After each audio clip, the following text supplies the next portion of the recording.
7 News Detroit coming directly to you with our new Let's Talk series. Last week, we visited Waterford Township. We learned about a DNR policy that's facing some community pushback. Yeah, we're hearing from advocates pushing to protect Michigan's Canadian geese population from euthanization. 7 News Detroit reporter Darren Cunningham in Commerce Township, where he spoke with residents about their concerns. Darren also asked the DNR why they're gassing geese. What the Michigan Department of Natural Resources says is meant to be a last resort, some Oakland County residents believe shouldn't even be an option.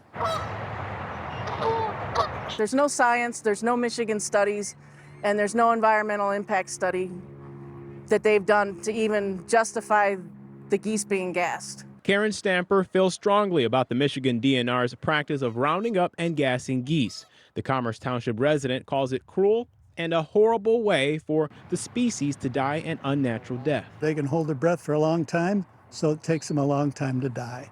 It's really inhumane.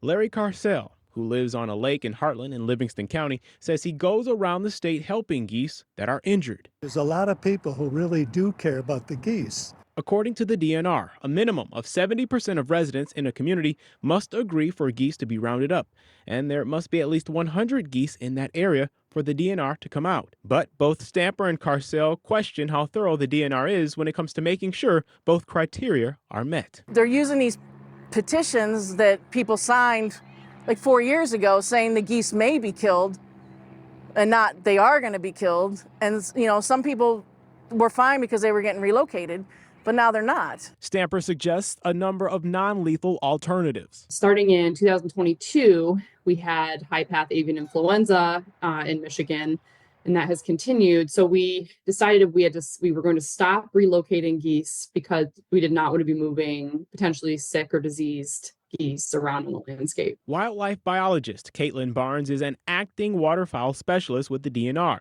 She says euthanizing geese is a last resort. We very strongly recommend that sites are trying a lot of other non-lethal methods before we get to this point. So it's never meant to be the first option.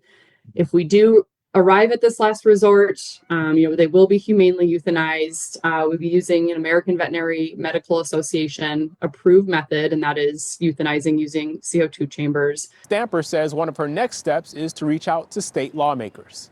Darren Cunningham, 7 News Detroit.